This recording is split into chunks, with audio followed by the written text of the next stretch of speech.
Pastor, what do you think of all these illegals streaming across the border? I'll be honest, I don't really like that term. Why not? They're breaking the law. People break the law all the time. That doesn't make them an illegal person. Right is right and wrong is wrong, Pastor. You should know that. I saw you speeding at least 10 over the other day.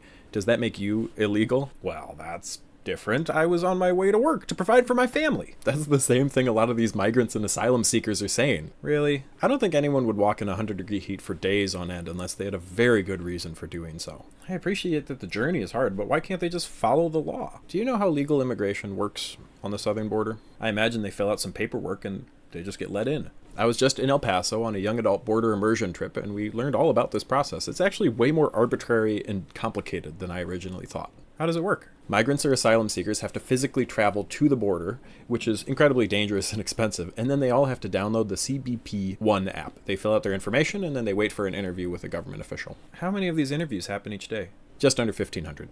Per entry point?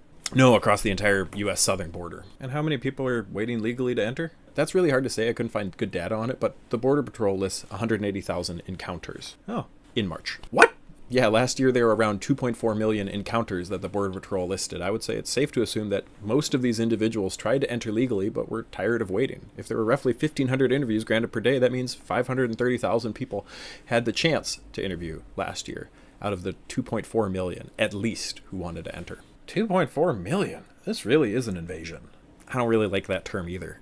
Why not? It's dehumanizing. They're not coming to take anything from you. They're coming because this is the least bad option that they have. These migrants and asylum seekers are fleeing from terrible situations, and they dream of a better life in the U.S., just like your ancestors did a few generations ago. Yeah, but my ancestors did it legally. Your ancestors had radically different immigration laws. They were basically all allowed to enter so long as they were from European countries. Your ancestors share the same stories as folks trying to immigrate to the U.S. today. It's just that our policy has radically changed. This is more complicated than I thought. Yes, Christ demands that we act with compassion, though, even in complicated situations, which is why I think it's so important that we seek out border reform in this country so more people can enter this country legally, I guess.